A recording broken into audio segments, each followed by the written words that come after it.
Good.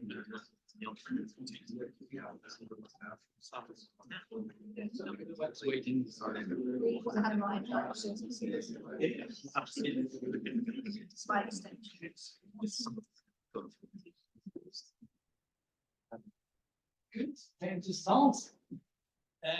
Good evening, everyone. Welcome to this event organized by the Department of Economic History at the LSE and the Economic History Advisory Board.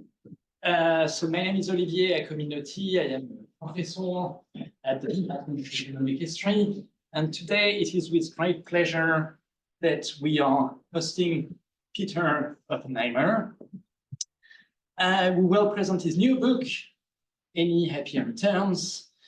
So Peter is also an alumnus of the LSE, and he has then had a highly successful career in finance.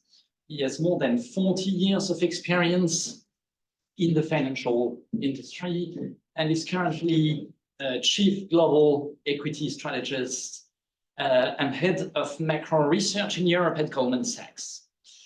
But Peter is also an author. His first book, The Long Goodbye, which was published in 2020, analyzed the features and the determinants of financial market cycles. And that book has been an immense editorial success. And today he is here to present his new book, which just appeared in December. You can already buy it on Amazon, but you will also have a chance to get a copy after this event at a reduced price. So in this book, Peter introduces a new concept, the concept of super cycle, in order to account for the big structural changes that affected financial markets over the last 200 years. So Peter's presentation of his book will be followed by a discussion. And here, no one could be better placed than David Chambers to discuss this book. David is a professor of financial history at Cambridge Judge Business School, and is also a visiting professor at LSE's Department of Economic History. He is a renowned scholar and has made multiple contributions to financial history, especially the history of corporate finance, the history of institutional investment, and the history of the foreign exchange market. And his research has also been published in the best possible academic journals in finance and economic history. So the topic of today's discussion is of particular interest to us at the Department of Economic History. Why? Because over the last 10 to 15 years, we have developed a very strong research and teaching strand in financial history. In 2022, we've opened a new master's program, the first master's program specifically devoted to financial history. So, currently we have the second cohort of students. It's been a very successful program so far, but also, since good teaching needs good research, we're also in the process of creating a research group in financial history that will regroup all scholars and researchers across the LSE who have research interests in that discipline, right? And a lot of this, a lot of what we are doing here depends, of course, on the time and financial support of our alumni, including several in that room. So, let me take the opportunity to say we are very grateful for that as well. So financial history, the way we see it, the way we do it at the LSE, is a broad field whose aim is to study how monetary and financial phenomena have developed in the past.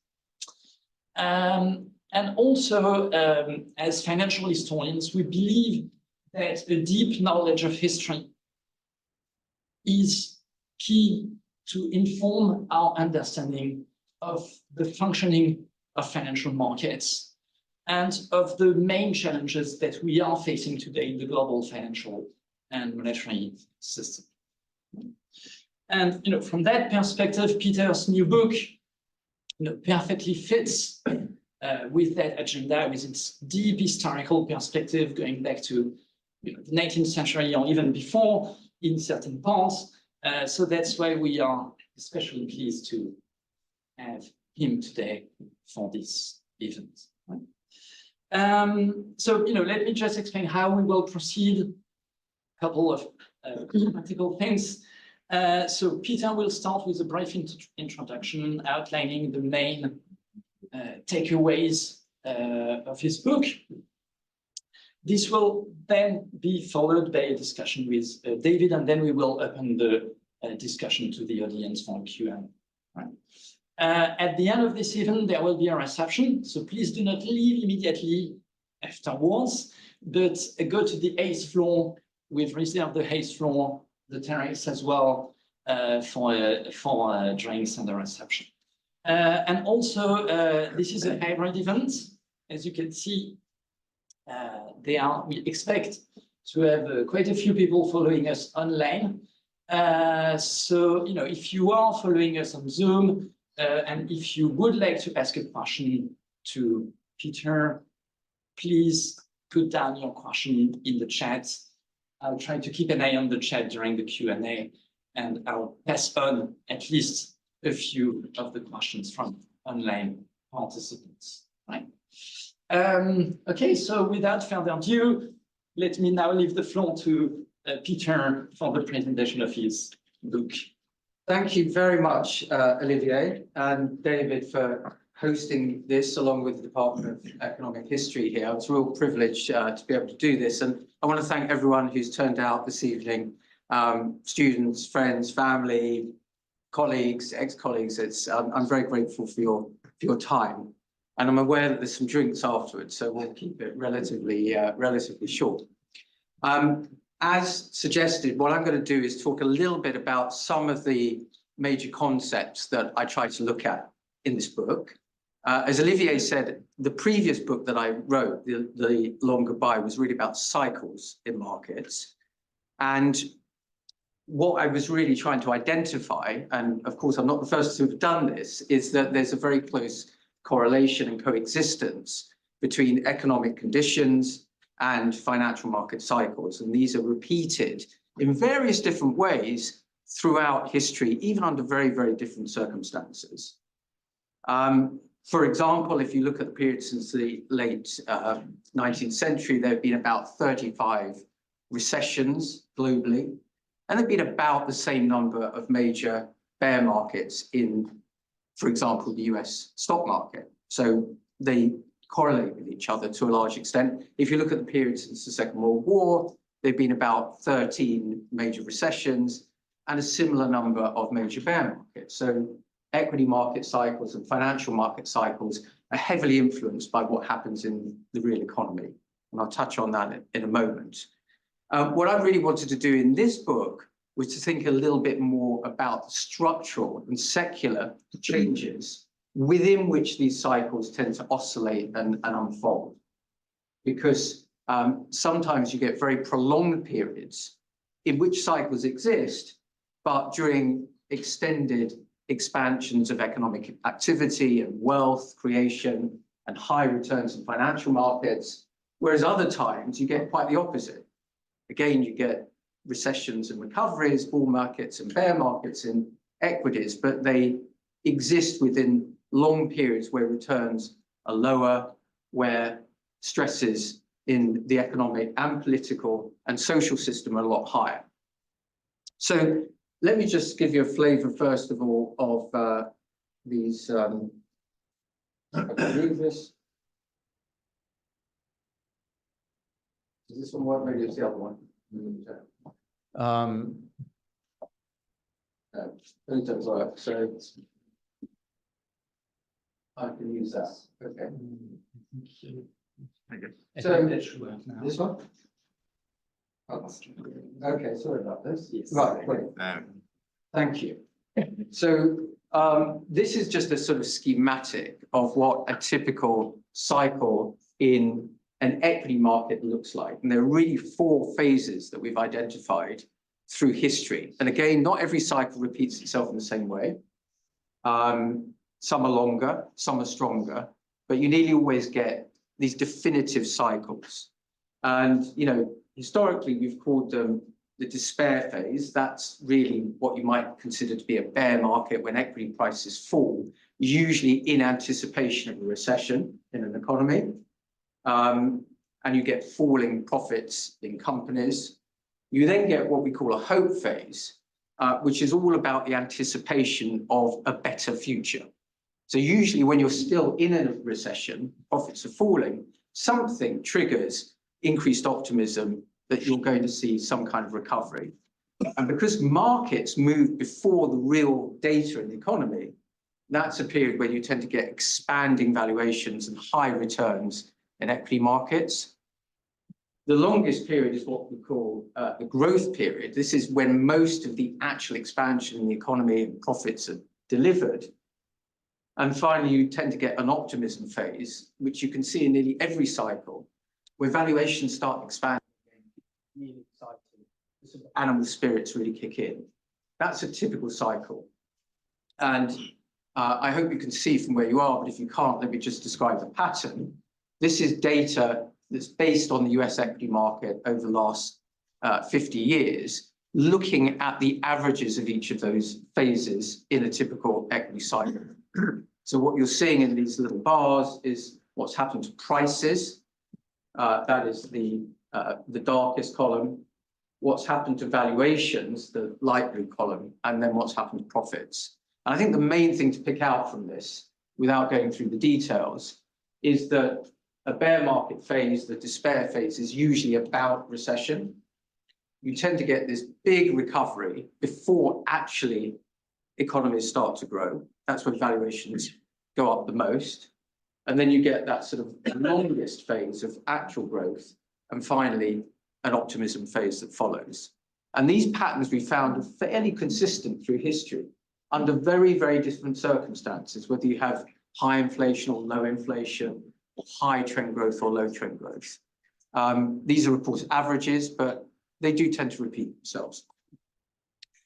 Now, what I really want to focus on here a little bit more is the secular trends within which these cycles operate. So this chart is showing the US equity market. It actually goes back here to 1900. It's on a log scale, so you can see the comparisons over time. And it's showing the prices of the equity market in real terms, so adjusting for inflation. And what you can see really is these very long-term phases or secular trends within which these cycles are unfolding. Some of them are what I would describe as fat and flat. So you don't get very big changes in real terms over time, but you get wide ranges in the market. And others are what you might call these sort of secular upswings, where the returns are very, very strong. Let me just focus a little bit on the phases that we've had since the Second World War to make it a little bit more current. We'll get up to where we are now. So what you can see is from the period of the late 1940s through to the late 1960s, we saw a very long secular upswing. This is in equity prices, but it was also true of economic expansion. The question is really, why did this happen? There were cycles, by the way, within that phase, but it was a very strong phase of economic expansion, of real income growth, and with strong returns in financial assets. And some of the factors that contributed to it, of course, were the post-war reconstruction, the Marshall Plan that rebuilt or helped to rebuild Europe and Japan, but also the establishment of global institutions, the IMF, the World Bank, for example, the GATT agreements on trade, which helped to foster a much more globalized environment of world trade.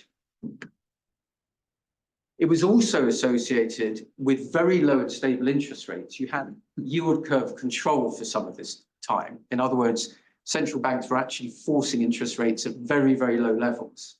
Sounds a bit familiar to what we've seen since the financial crisis. It was a period of a huge baby boom, which then ultimately led to a big consumer boom in the 1950s and 60s. So it was a very profitable period to be invested. And indeed, world growth was expanding very rapidly. It actually came to an end in the late 1960s as inflation started to rise. And there were lots of factors that triggered that, partly the Vietnam War and bigger government spending. And that led to instability, which began to be reflected in currency markets. And by the early 1970s, the gold standard and the Bretton Woods system that controlled exchange rates broke down. And then through the 1970s, we had this series of global shocks and rising geopolitical tensions. There was the war in the Middle East, the Yom Kippur War, the oil embargo, sharply rising energy costs, again, somewhat similar to what we've seen more recently. And that led to a period of big social instability, rising geopolitical tensions, rising debt levels in governments, increased regulation, higher taxes. It wasn't a great period for economic growth, and it certainly wasn't a very good period to invest in.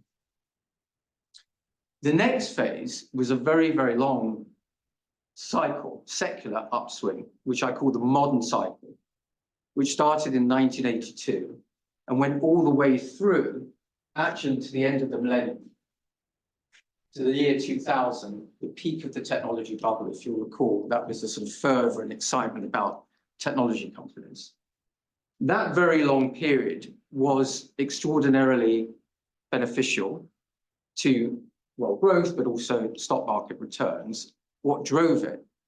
Well, first and foremost, interest rates and inflation peaked in 1982 in the mid-teens in many developed economies.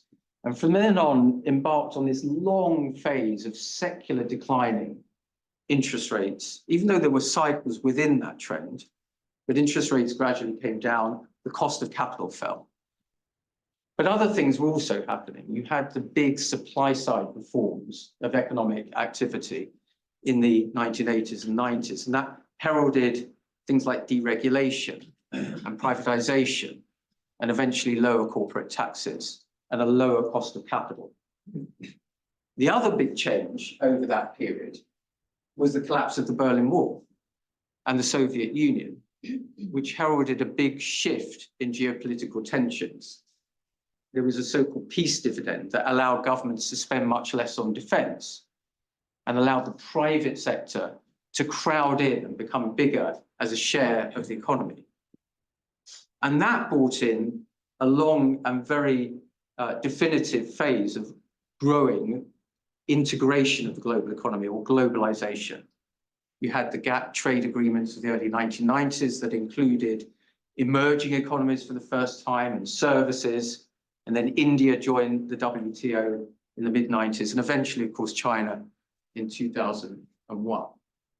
And it was a very profitable period for markets. It was followed by a very peculiar fat and flat phase, because you had the collapse of the stock market bubble, which brought about a recession and quite a lot of instability. As interest rates fell, it provided the base of the next big boom, which ended with the financial crisis and the huge collapse that really then fostered the background to the post-financial crisis era, which was a decade of very, very high returns in financial markets, but actually quite low growth. And those financial returns, first and foremost, were a function of very, very, very aggressively loose monetary policy, getting interest rates down to zero pretty much everywhere, or even below zero, quantitative easing, printing money. So those are the sort of secular phases that I describe in the book in some detail. And actually, just to show you, and apologies if you can't see this from where you are, but let me just describe it. These are those different phases that I talked about. And I'm showing what happened to the price returns of stock markets. This is actually based on the US stock market. what that was on an annualized basis, and then the total returns, including dividends, adjusted for inflation on an annualized basis. So if you just look at the final column to give you a sense of it, that first upswing from the late 1940s, 1968, every year on an annualized basis, the stock market after inflation was generating mid-teen returns. The next phase, that one of the 1970s, all the geopolitical tensions and the high inflation, high interest rates, on an annualized basis, the stock market had negative returns of about 5%. The next phase, 1982 to 2000, around 15, 16% on an annualized basis, extremely good. The phase after the technology burst and the financial crisis, minus 10% on an annualized basis. And then the QE interest rate driven period post the financial crisis, annualized returns again at a very, very high level. So what I'm really trying to get at here is you have these cycles, they oscillate and unfold within secular trends. And these secular trends are much more a function of a whole range of different influences, not just policy and the economy, but also geopolitics, politics, inequality, social attitudes, technology, institutions. And that's really what I'm trying to get to in the book. So maybe I'll finish my comments there and we can have some. Let's do that. I'll stand up. Okay. And let me start by saying that it really is an excellent book. You don't have to believe me because Larry Summers says so, and Jose Manuel Barroso, and Sir William Younger, who's chief of MI6 or was. So it is a really excellent read. I'm just going to lob Peter a few questions and he'll knock them out of the park, and then you can answer some questions following up. Maybe Peter can start by taking you back to when you were thinking about this book. What was it, given all your accumulated experience as an investment strategist, that led you to want to ask or to try and even answer the questions that you pose in the book, particularly the super cycle? Yeah, thank you. I think there are a couple of things. First of all, it occurred to me, and not just to me, I think we can all feel it and see it, that the world is embarking on a major inflection point in so many ways, not just in terms of things like interest rates and inflation that we've seen unfold in the last couple of years, but suddenly the world seems much more uncertain. Geopolitical tensions, supply side tensions. I really wanted to delve into what history can tell us about some of these major inflection points, because it's so important to understand and contextualize what we're seeing right now. One of the quotes, I tried to put a quote, I did put a quote in each section, but on the point of history, I've always been attracted by what Churchill said, which is something like, the farther back you can see, the further in the future you can understand. And I think there's a lot about that. I work in financial markets, and some of you I know in the room who do as well. And it's incredible how myopic and short-term you can become, because we're all now just immersed in ubiquitous amounts of data that are being thrown on us, and things have become very, very short-term. So there's a risk and a danger. I think that the financial system and investors really focus on what's kind of urgent, i.e. what's happening tomorrow or next week, and rather less on what's important, which is the broader context within which these changes are unfolding. And that's really why I wanted to look at it. And given most of the people, or everyone in the room here, has an affinity with history and economic history in particular, when you're using history or looking at history, do you think it is possible to pull out common factors across these super cycles that helps us think about? Yeah, I do. And how they work? Yeah, I think cycles and these sort of super cycles never repeat themselves in the same way. History, what is it? Rhymes. And I think that's really the crucial point here. If you look at some of the super cycles that I mentioned, or those going back further in history, or even the big areas of periods of growth in, the 15th century in Italy or Spain, Portugal in the 16th century and so on, these very long periods did seem to have some common characteristics, which I worry we're somewhat losing as the world unfolds in a contemporary setting. Things like openness to world trade, stable and international institutions, openness to immigration, which even if you go back to the 16th century, 15th century, were very big parts of actually what made some economies particularly successful relative to others. The ability to look at comparative advantage and therefore to trade rather than to constrain into regions and blocks, as we seem to be doing right now. Maybe we'll talk a little bit more about that. Technology has been a very important part of it as well. Here I'd be a little bit more positive, and again, that's something we might want to tease out, but technological innovation and development has been a very important part of those more successful long-term periods of growth. And there, I think there are some interesting developments that are unfolding that will probably certainly provide challenges, but long-term opportunities. So perhaps that's a good point to talk about this new cycle, this new phase we're going into, because you don't just stop at where we are today. Right. You do talk about what you call the postmodern cycle. Yeah. Perhaps you might explain a little bit about Sure. what you mean by that and how you see it. Yeah, I called it, describe it as a postmodern cycle because postmodernism is an interesting concept. It's about the new and about elements of the old. And I think what we're likely to see is some conditions unfolding which are uncannily similar to some of the periods we've seen in the past, particularly in that troubled decade of the 1970s, but actually some quite unique things that are unfolding as well, which will provide their own problems, but also I think we can be a bit more optimistic about. So maybe let me just take you through a couple of these ideas. I forgot which one I was using, sorry. Something stopped again. So you need to change the mouse first. So let me just see if I can change it again. No. Sorry. You do it with the Mouse. with the mouse. Okay. Then you now you're working now. Okay. Use it that one. Sorry. There you Okay, great. Sorry, let's just look at this for a moment. So here are some thoughts about some of the conditions which are changing and very distinct, in particular, from the environment that we've experienced over the last generation, the last 25 or 30 years. Now, over that period, and I'll show you some pictures in just a moment, over that previous 25, 30-year period, as I discussed earlier, we saw a prolonged decline in interest rates and the cost of capital. And we're just emerging from a bout of high inflation. Now, from a cyclical perspective, things are starting to improve. For those who watch things day by day, you know that inflation is coming down relatively quickly. And my economist colleagues, some of them here, will forecast that extremely well.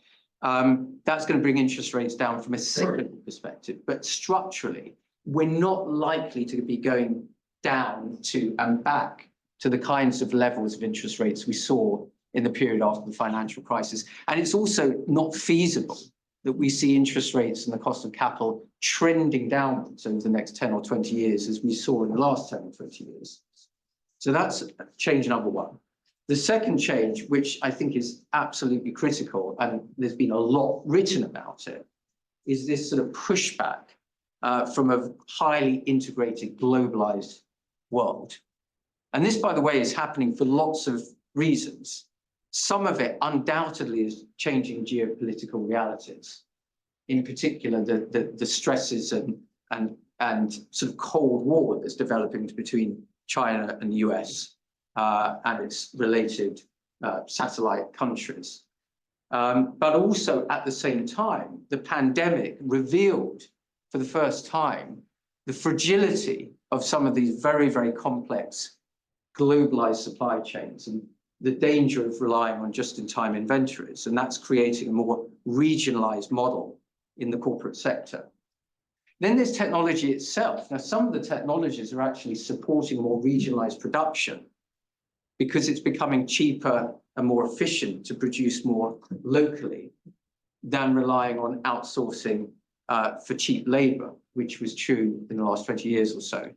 And then, of course, there's decarbonisation. People don't often think about this, but as you internalize the cost of carbon, it becomes much more viable economically to produce more close to home than shipping things all around the world. But it's definitely shifting from a highly integrated, globalized model, which we became entirely used to, particularly since the 1990s, into something that's fracturing into a more regionalized, even localized model. That means you're replicating supply chains. That's higher costs.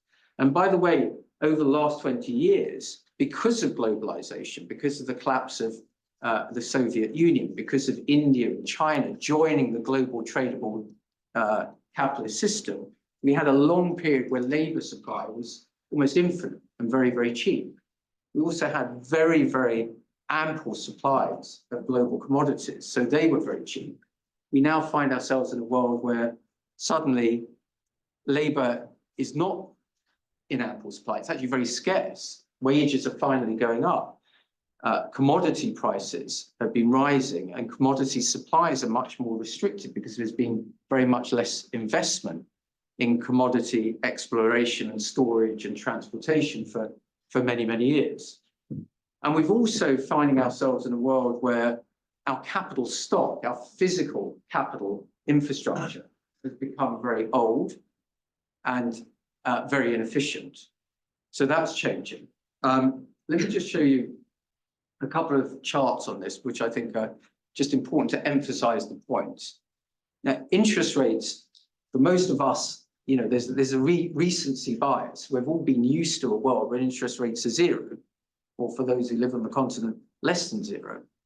This is a chart that comes from data from the Bank of England, and it looks at the level of global interest rates, not just over the last 10 or 20 or 30 or 100 years. This goes back to the 14th century, the 1300s. This is remarkable data. You can just see how this is a one-way line downwards. Actually, there are big periods where interest rates rose very, very sharply. The most recent of those was in the 1970s, that period that I discussed. But this is the pandemic. So as far as we can tell, we reached the lowest levels of interest rates in history. By the way, they're not high by historic standards, but they've gone up very, very rapidly, and they're not likely to come down again. And during that period, this is looking at long-term interest rates. You know, governments borrow money, they have debt, government bonds, and they have an interest rate. Usually, governments that borrow lots of money have to pay some interest on their debt. In that world of quantitative easing and zero interest rates after the pandemic, this is showing that about a quarter, that's up here, about a quarter of government debt around the world, whole world, about a quarter of it, the stock of debt, had a negative yield. You know, investors were actually paying for the privilege of lending money to governments during that period of time, which in some sense sounds absurd now, and it sort of was absurd then, but it happened because of the conditions of the time. So that's changing. The other thing is changing is inequality, and that's leading to some of these sort of social dynamics that we're seeing, the pushback to globalization. This chart is just looking at some data in the US, but it's very, very similar in other countries. The ratio of the top 1% to the bottom 50% in income and in wealth. So what's happened in this globalized world from the mid-19 to late 1980s is inequalities have gone up. And that's part of what we're seeing reflected in the tensions in the labor market and the pushback to globalization. Because of all of this, and because of the changing geopolitical tensions that we're seeing, you're also beginning to get protectionist measures coming back, something that we saw dominating the 1970s, but became very, very different during the 1990s and 2000s. This chart is just looking at the number of trade policies that are so-called harmful or liberalizing. And it goes back to 2009. What you can see is that in the last few years, the number of harmful trade policies, that basically means things like tariffs, are going up a lot. So we're living in a world of more geopolitical tensions, less world trade, higher tariffs, higher protectionism, and also industrial policies becoming fashionable again. Governments trying to identify and subsidize and provide tax breaks to particular industries, something again we haven't seen really since the 1970s. And this is all happening finally in a world where government debt ratios are going up. Governments are having to borrow more money because populations are aging and they have more obligations and they're having to spend. One of the other final things I would say is this is what's happened to world military spending in that period of globalization. It came down a lot. This is not now entirely up to date because we're starting to see a big increase in military spending, which will put more pressure on government deficits. So these are all, I think, some of the big changes we're seeing in this postmodern cycle. And one of your earlier charts had the table which drew out what happened to stock returns in different super cycles.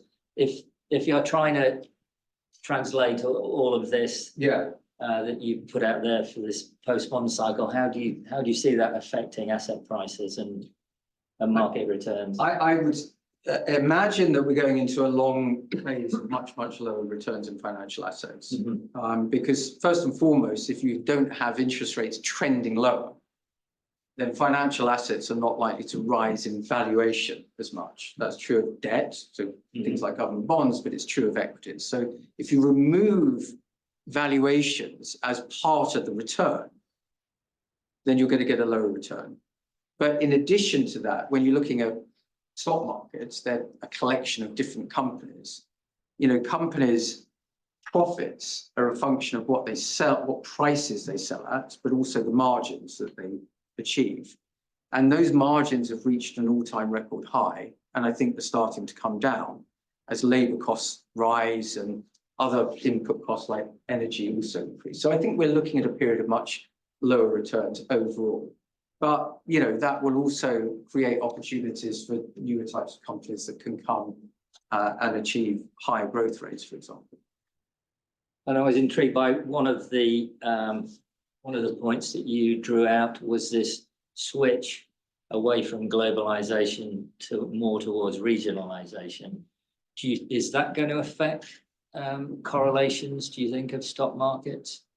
Yeah, it's actually a great point because, you know, in this period of global integration, of course, one part of it focused a lot on trade and integrated supply chains, but also in the period since the late 1980s and through the 1990s and beyond, you've also seen a globalization of capital because capital flows have become broadly much more open. And people forget that even in Europe, before the late 1980s, there were capital controls. It seems unthinkable now, but that was reality not so long ago. So in a globalized world, what you've had is that markets have become more integrated and more correlated. And in a less integrated world, you'll start to see a bit of the opposite, I think, happening. But again, I think what will become increasingly important in a stock market context is that what we call alpha, the difference between winning and losing companies, will become more important than beta, the sensitivity of the index overall rising or falling.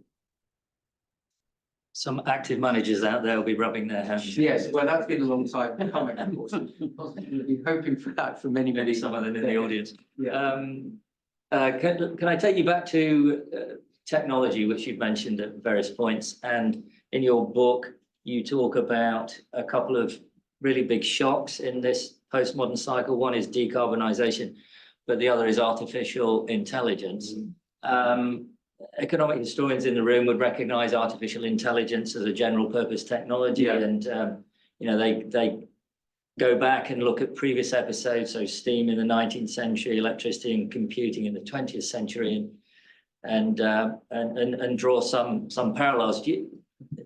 Going back to history, do you think there are things that can be teased out that can help us understand AI, or is this, as I say, something completely different? Well, I think it is a step change technology, but most technologies build on previous ones, so it's more an evolution than revolution. But every now and then you do get these very significant changes, whether it be steam or electrification, or you could say the internet, massive step change in technology.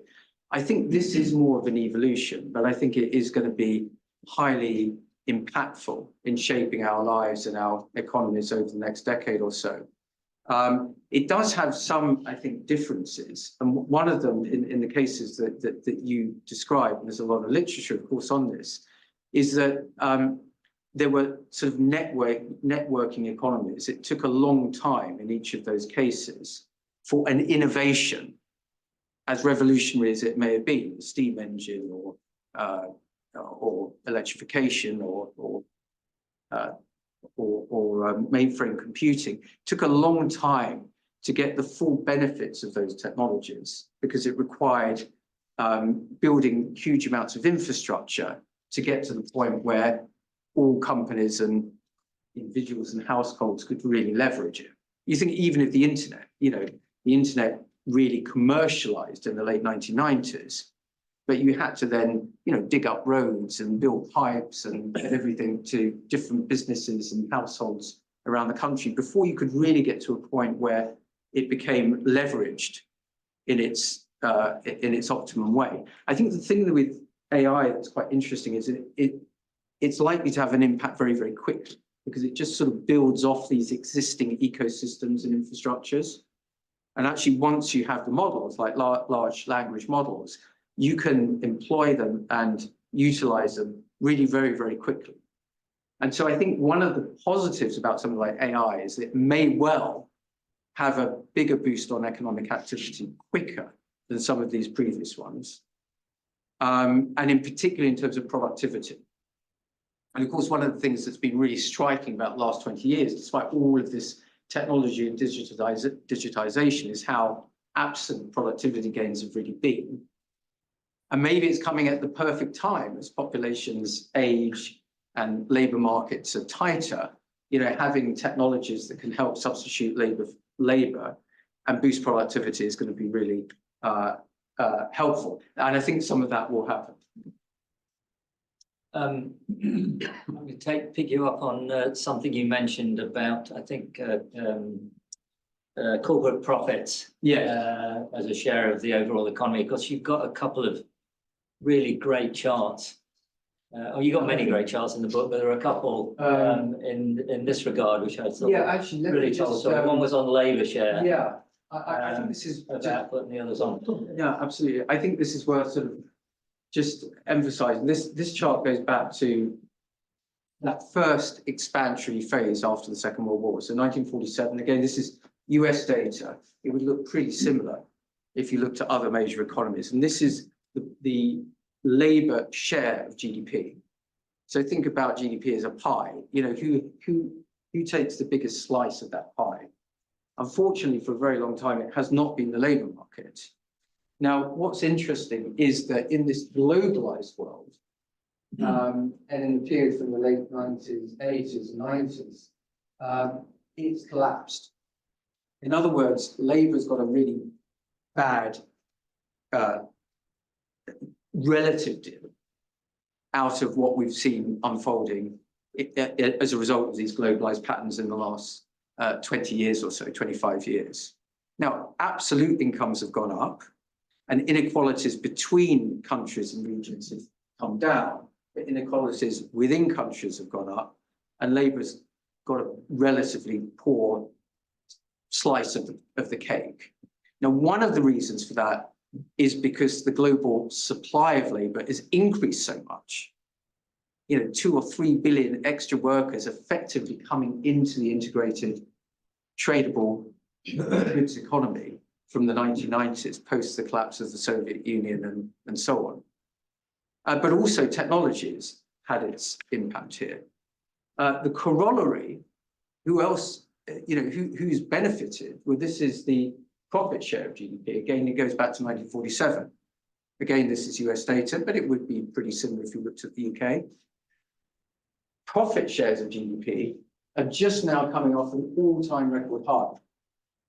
Companies have benefited a lot from a very low cost of capital, from globalized markets, from cheap input supplies from places like China, from cheap energy costs, all of that kind of thing. Of course, the third component of this pie, in simple terms, is governments. Now, governments have got smaller over time as well, until recently. Now they're being expected to do a lot more, intervene with things like furlough schemes during the pandemic or subsidies during the shock of the war in Ukraine, more defense spending, more spending on older and aging populations, more spending on subsidies and tax breaks to encourage investment in things like decarbonisation. So as governments get bigger and the labour share gets bigger again, wages are rising, that's going to squeeze the profit share, which has an effect on long-term returns in the financial market. Perhaps we can, you mentioned that probably if we looked at these charts, they look somewhat similar in Europe. The book naturally concentrates very much on the United States. I mean, it's the most powerful economy in the world still and dominates stock and bond markets globally. If you were looking outside of the United States and trying to tell your story, would you change anything? Looking at Europe, for example? Broadly not, because even in a slightly less globalized world, there are very similar patterns in terms of what is going on. However, there are some big structural changes. And one of the big exceptions to some of the things that I've discussed today over the last 20 years has been Japan, at least in stock market terms, because it kind of stagnated and experienced a long period of deflation when the world was growing in the 90s and 2000s. So actually, if you look at this chart here, just so you understand, the dark blue line is the US stock market going back to 1982, and the light blue line is the Japanese stock market. Now, there was a period, seems crazy now, the Japanese stock market was bigger than the US stock market. In the late 1980s, people thought Japan was taking over the world. It had the biggest banks in the world, biggest technology companies in the world.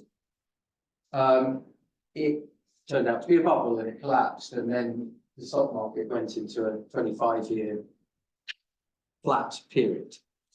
Now, actually, right now, people are beginning to speculate that finally Japan may be coming out of this funk of disinflation and stagnation.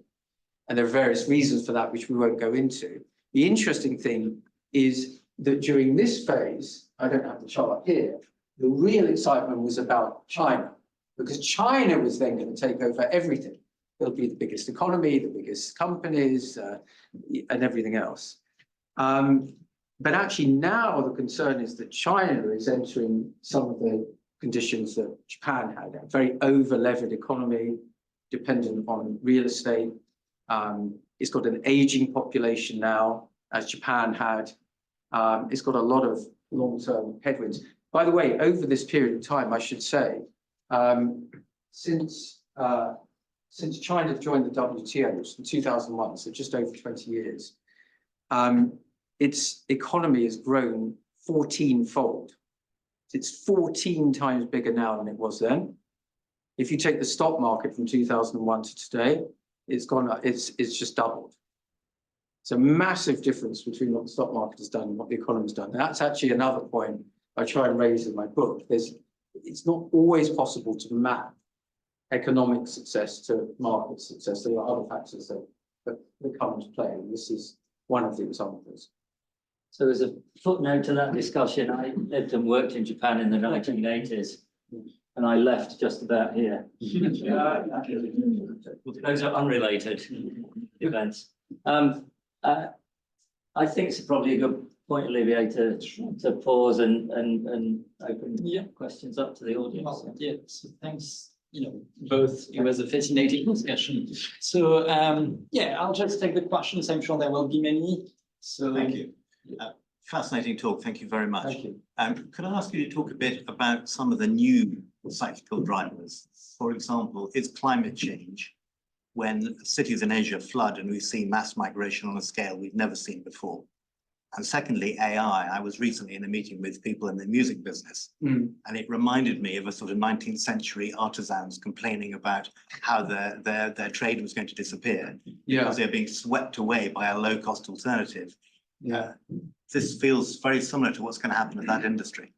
Yeah, well, I think that both of these, and actually there are chapters on both of those, which, you know, although I talk about this sort of postmodern cycle and all these headwinds, what makes it different, and it says postmodern, is that all of these changes are happening currently as the world copes with two of some of the biggest shocks that it's experienced in decades, if not centuries. AI and the acceleration of cognitive digital dissonance, and also decarbonisation. They are quite different because one is happening in the sort of virtual digital space, and the other one is very much in the physical space. They're both going to be very costly and have big near-term challenges. I mean, in particular for AI, I think it is going to be very disruptive to the labour market, and lots of jobs are going to go quite quickly. And unlike some other technologies, these jobs are probably going to go in higher paid areas of skilled labour rather than less skilled labour, which is scarce and going to remain scarce. And probably that will at least help to narrow income inequalities to some extent. The challenge with decarbonisation is just the immense cost. And the question is, who's going to pay and how are you going to pay for it? And we're seeing the pushback just right now. Look what's happening in France with these trucks and lorries, and you're seeing similar things like that happening as people push back on the subsidies that they've been forced to pay in things like diesel taxes. The advantage of these two things happening at the same time is that ultimately they may be very, very positive in the sense that AI will disrupt a lot of industries and markets and labour, but it will probably create much more productivity and a lot of new products and services which we haven't yet seen. And actually will help to deal with ageing populations because labour will be scarce, and it will help to, I think, accelerate innovation in things like healthcare. You know, the ability to scan very, very large data sets is just a perfect solution in the healthcare industry, and it's going to really rapidly accelerate drug discovery, I think, as an example, particularly for older people.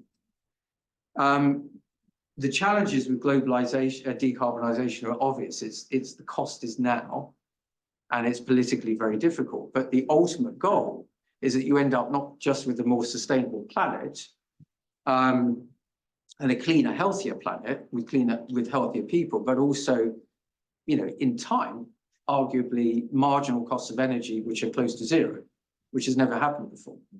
So I think there's some very, very significant long-term benefits. And I think you're right that, you know, people are not fully prepared or in some sense accustomed to what is likely to happen with things like these accelerating technologies. And I do think also from a stock market perspective, by the way, we talked a little bit about patterns in technology in the past.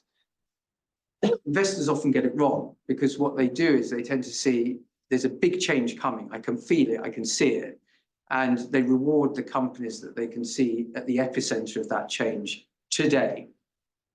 Whereas the ultimate beneficiaries are often the companies that can utilize these new technologies as they become leverageable and become more efficient or create new products and services.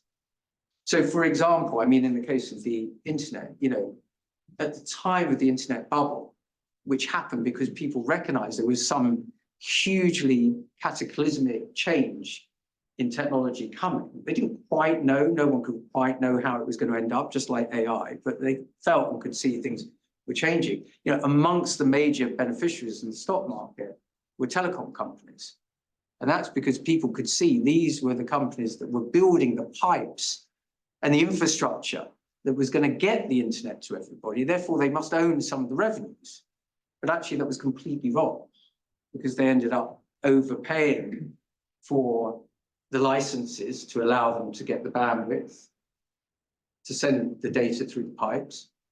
And it wasn't the people who built up the infrastructures, the people who could then utilize that really ended up benefiting. In fact, many of the biggest winners from the internet cycle didn't really start until, the smartphone was developed, which amazingly, and it does seem sort of pretty crazy when you think about it now, that wasn't until I think 2005, 2006, that was the first smartphone. And then you had apps and the whole industry that developed on the back of apps and app-based businesses and social media and all this stuff. That wasn't envisaged a few years later before.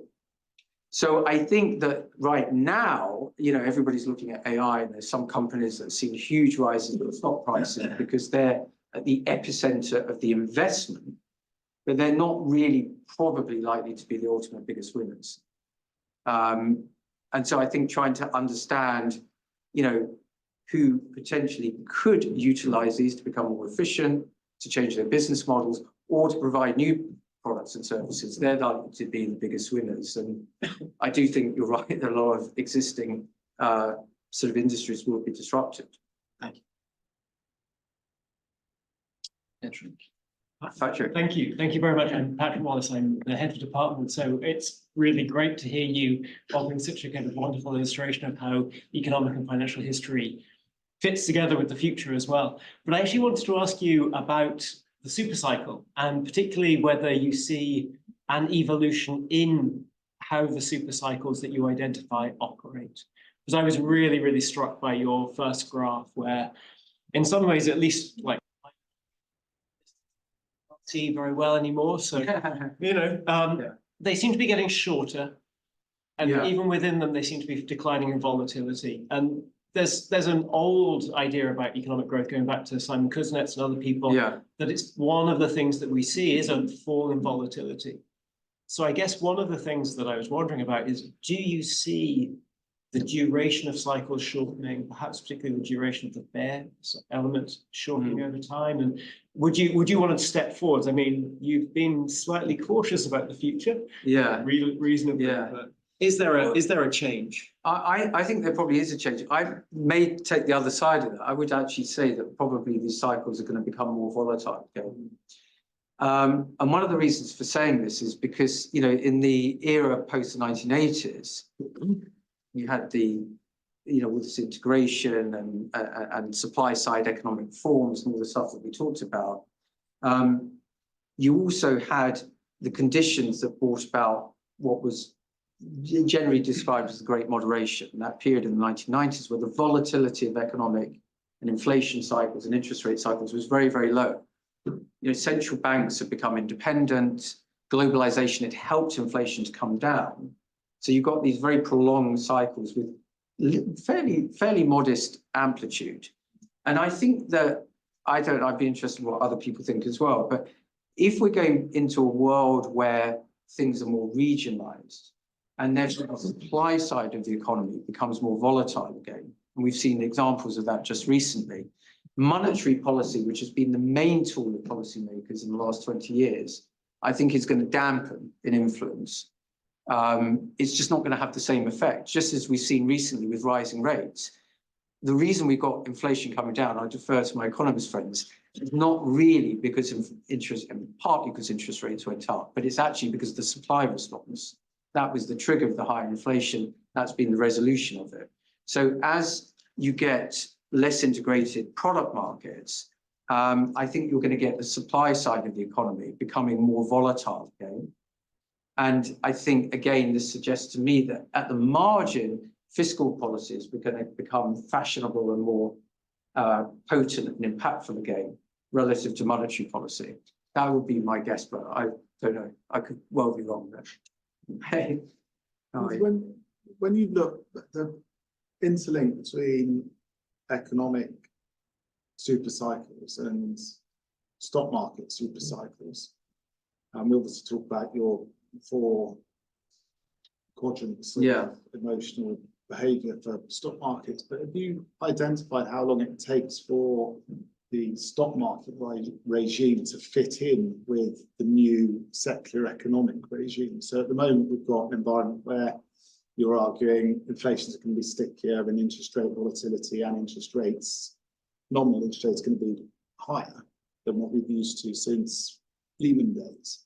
But the muscle memory of stock markets is very much still trying to believe almost that, no, we're going to go back to the old regime. So I'm interested when you look back at history, whether there are similar times that it takes stock markets to get used to. That's a really great question. I think the answer is yes. I think that I mean, I do actually, I talked about this a lot in my previous book. The psychology of markets, I think, is significantly underestimated. You know, we're just human beings, and we're very, very heavily influenced by recent experience. There's a lot of evidence academically that shows that. And so, you know, people often can't believe in a regime or an environment which is different from the one that they've been used to. So the example that comes to mind is actually in the very early 1980s, after this decade or so of very high entrenched inflation. Inflation became part of expectations that pushed up wages all the time because people believed that prices would always be rising. And actually markets became very used to that.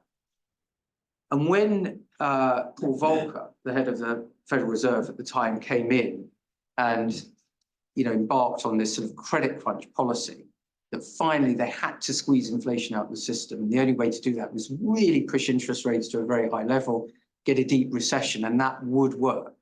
People didn't really at the time in financial markets believe it because they'd never seen it. They were just used to year after year of inflation. That is why, actually, if you look at nominal bond yields, they took a long time to adjust to actual lower inflation, because every time inflation did come down, people thought it was just temporary, it was going to go back up again. That's one of the reasons, actually, why that period from 1982 to the early 90s was an extraordinary period of returns in the bond market, because bond investors just kept getting it wrong. They consistently underestimated how the secular factors had changed and kept believing you were going to go back to rising rates and inflation. I don't think we're going exactly to the opposite end of that. But, you know, it wasn't that long ago when, you know, when people would have thought the idea of zero interest rates, never mind negative interest rates, was just a textbook theory. It would never, could never happen in practice. And yet it did happen.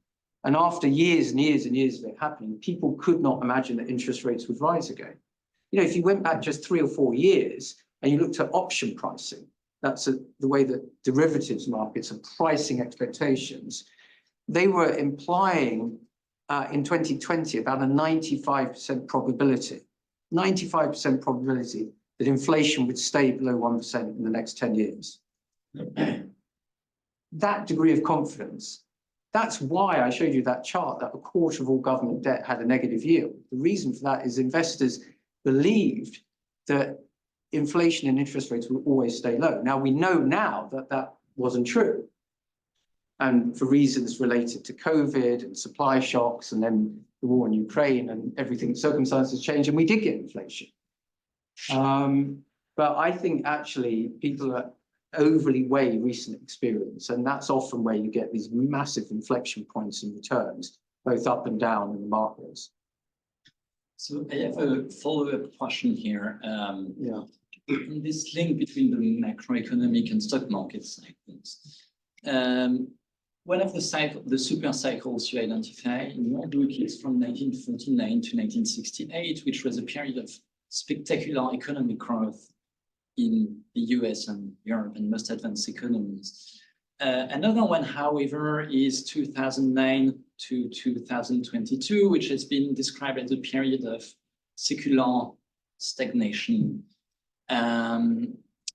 So does that, you know, is there something to be learned here about the correlation between macroeconomic cycles and stock market cycles?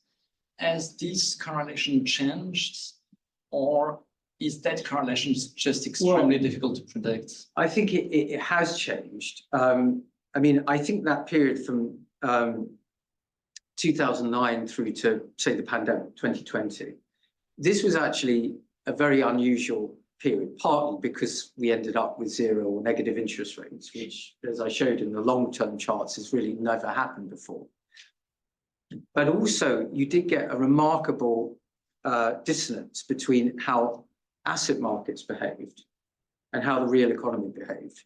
Because most of those other secular upswings that we discussed were partly a function of very, very strong economic expansion, like we said, after the Second World War. The interesting thing about the period post-2009 is that economic growth was actually very, very weak in those countries, and productivity was very, very weak. But stock markets did extraordinarily well, and so did bond markets. So actually, in my book, I look at comparing the economic recovery from recession in 2009 over the following 10 years with every other period. And that recovery was much weaker than average, but the stock market returns over that decade were much, much higher than you typically see coming out of recessions. So that was a really unusual period, I think. And it was a function of this extremely unusual adoption of very, very aggressive monetary easing, zero rates, and indeed what was initially called unconventional temporary policy easing, QE, which we all know was intended to be very temporary, but lasted a decade. Got so used to it, it only stopped happening when it needed to because of this supply side shock that's pushed up inflation.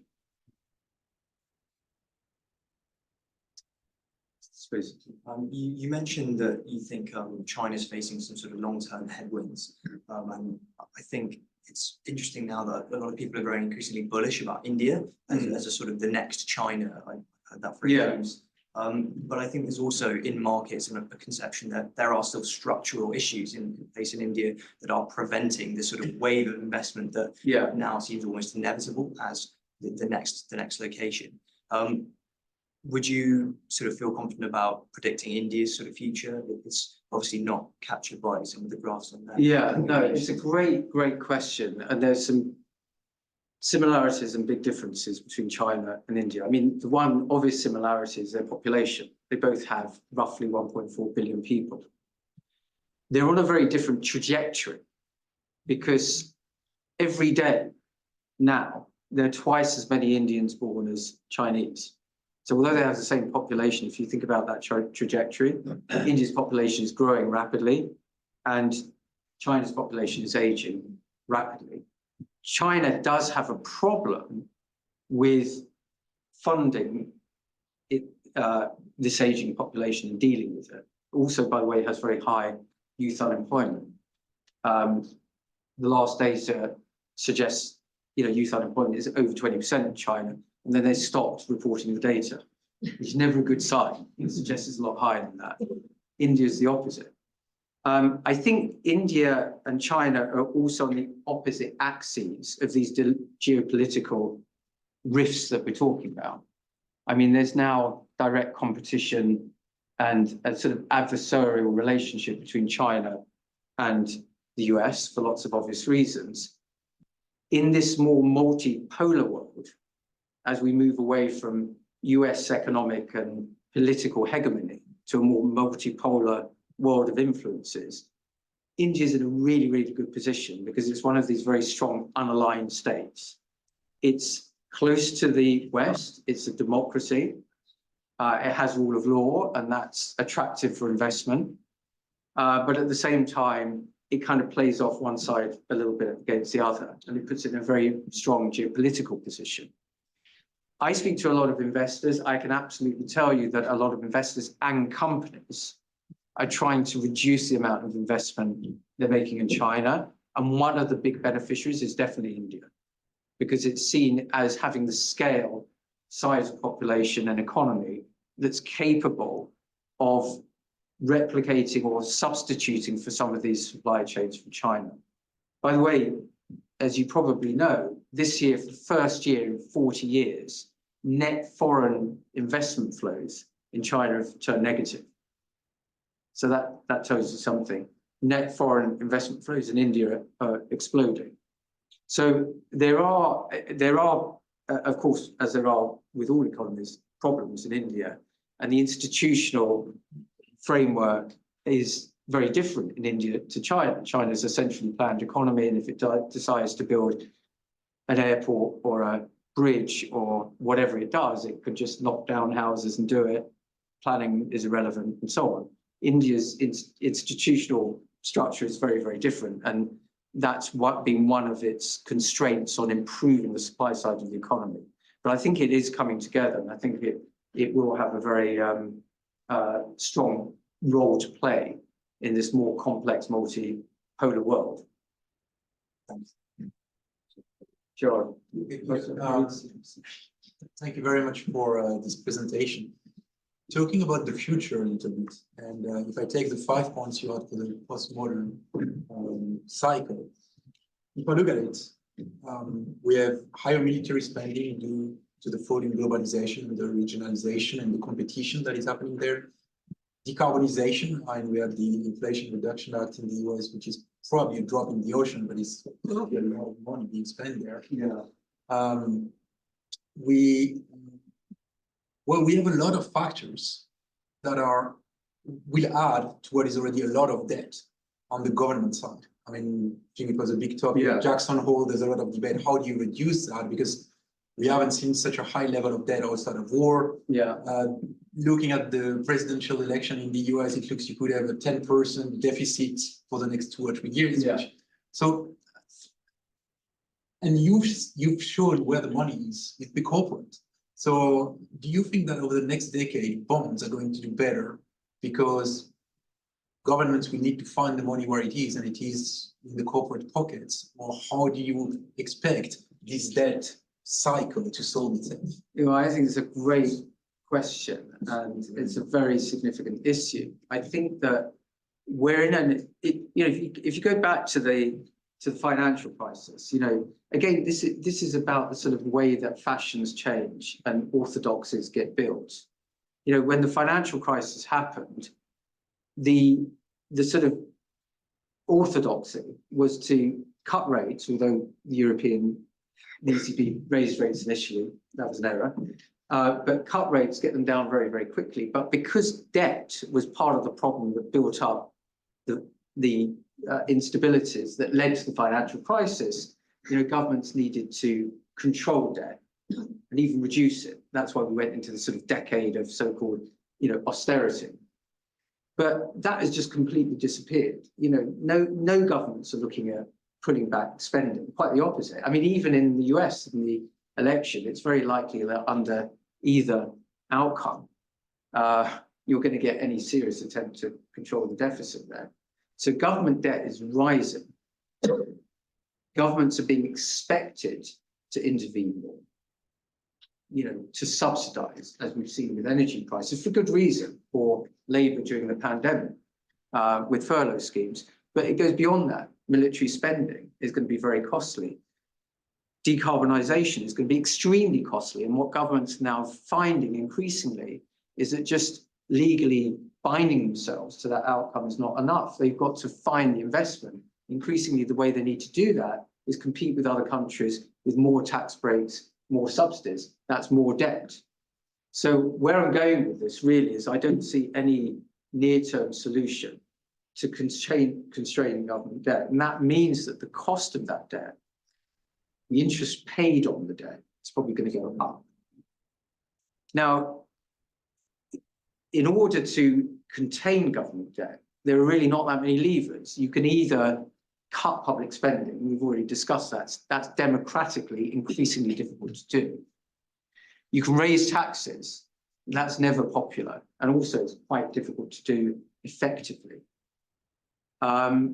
The other thing you can do is allow or encourage a bit higher inflation, and that sort of erodes the value of debt over time, which I think they probably would be somewhat happy with if they could. And I wouldn't mind betting that in time you'll get a bit of an erosion of the independence of central banks and a bit more accommodation of higher nominal GDP, higher inflation to help contain the increased cost of that debt. But I think with all of those developments, very difficult to see government debt levels coming down anytime soon. And it's not for free, just like QE and printing money isn't for free. Ultimately, there is a cost. The question is, again, who pays and who takes that burden? At the moment, it's just being pushed on to future generations.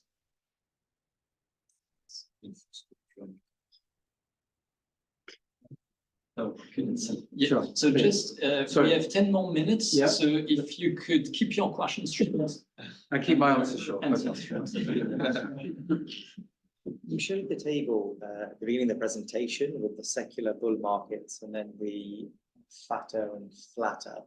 I think you kind of made a point that in, is it 2020, we entered a that flatter era.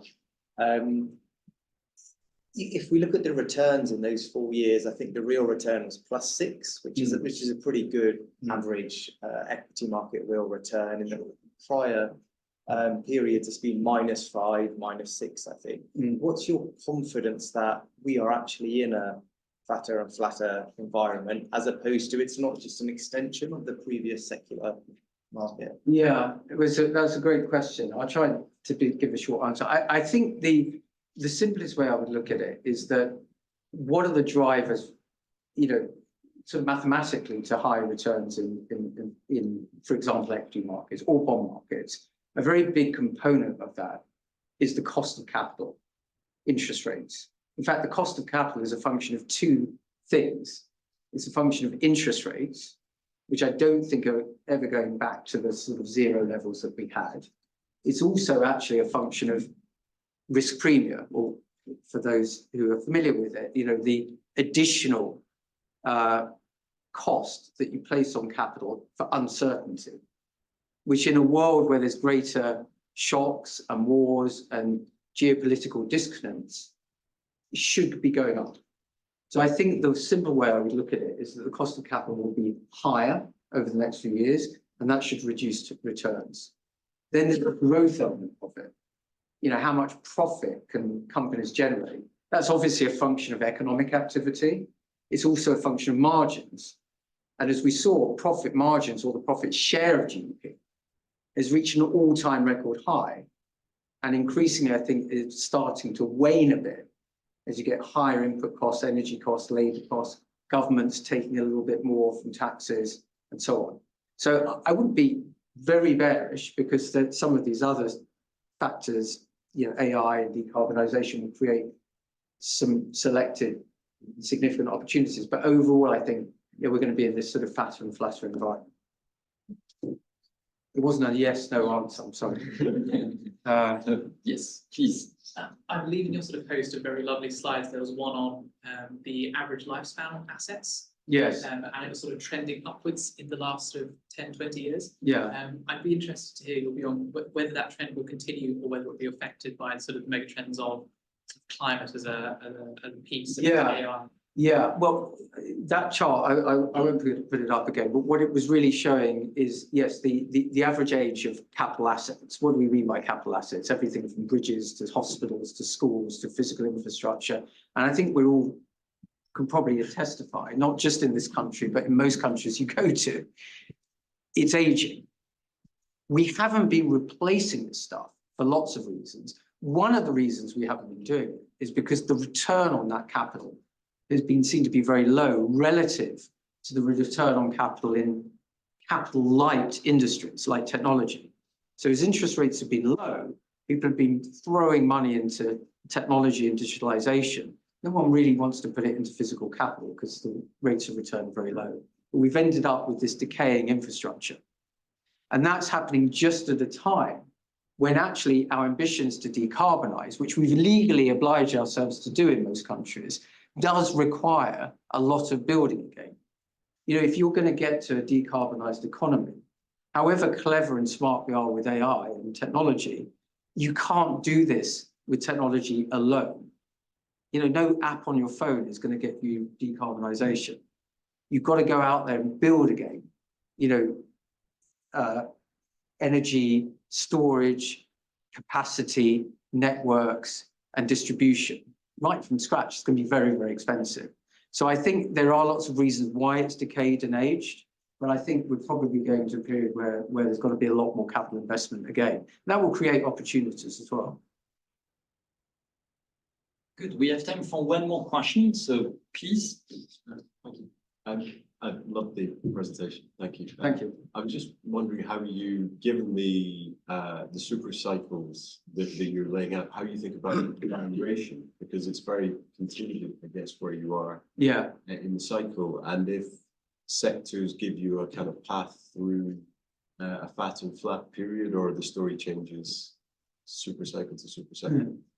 Yeah, no, that is a really great question. I've got charts in the book that go through valuation in a lot more detail, but valuations of financial assets, whether it's fixed income, interest rate products, or equities, are in part, of course, as we've been discussing, a function of interest rates and the cost of capital.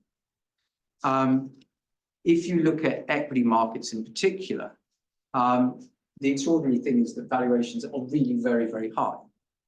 Now, the dominant market, the market that's been outperforming for many years, is the US equity market, and it's trading. If you look at broad measures of valuations, things like price earnings ratios, they're in the 95th, 96th, 97th percentile of history. Very, very, very high. The question is that sustainable and justified? I mean, there is one thing that I will just leave you with. We probably don't have time to go through, but it maybe connects. I'm sorry. Which one? Just as you do that, connects with. Great. Yeah, I'll just show you this. So it connects a little bit with these mega trends that I've been mentioning.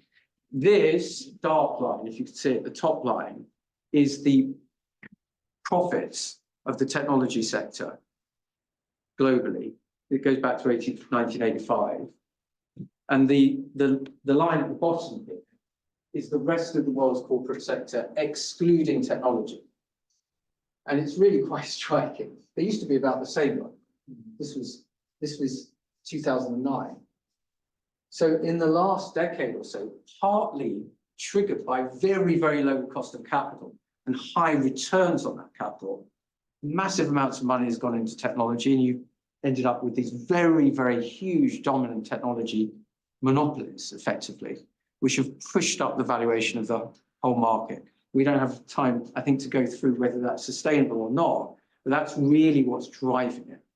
So you have this bifurcated environment where a small number of super large, powerful companies have become very expensive because they've got huge, they've been fed by very cheap capital, and they've created very, very high margin businesses. And the whole rest of it, which has actually not done all that much. So when you look at valuation, you've got to start to sort of disaggregate and take account of those factors, if that makes any sense. Good. Thank you. Well, we're running out of time. I think that's a fantastic picture to end on. So, let me thank you again for this fantastic talk. Thanks, David, as well for the discussion. This is not over. We're moving to the 8th floor, and we'll continue the discussion there. Thank you.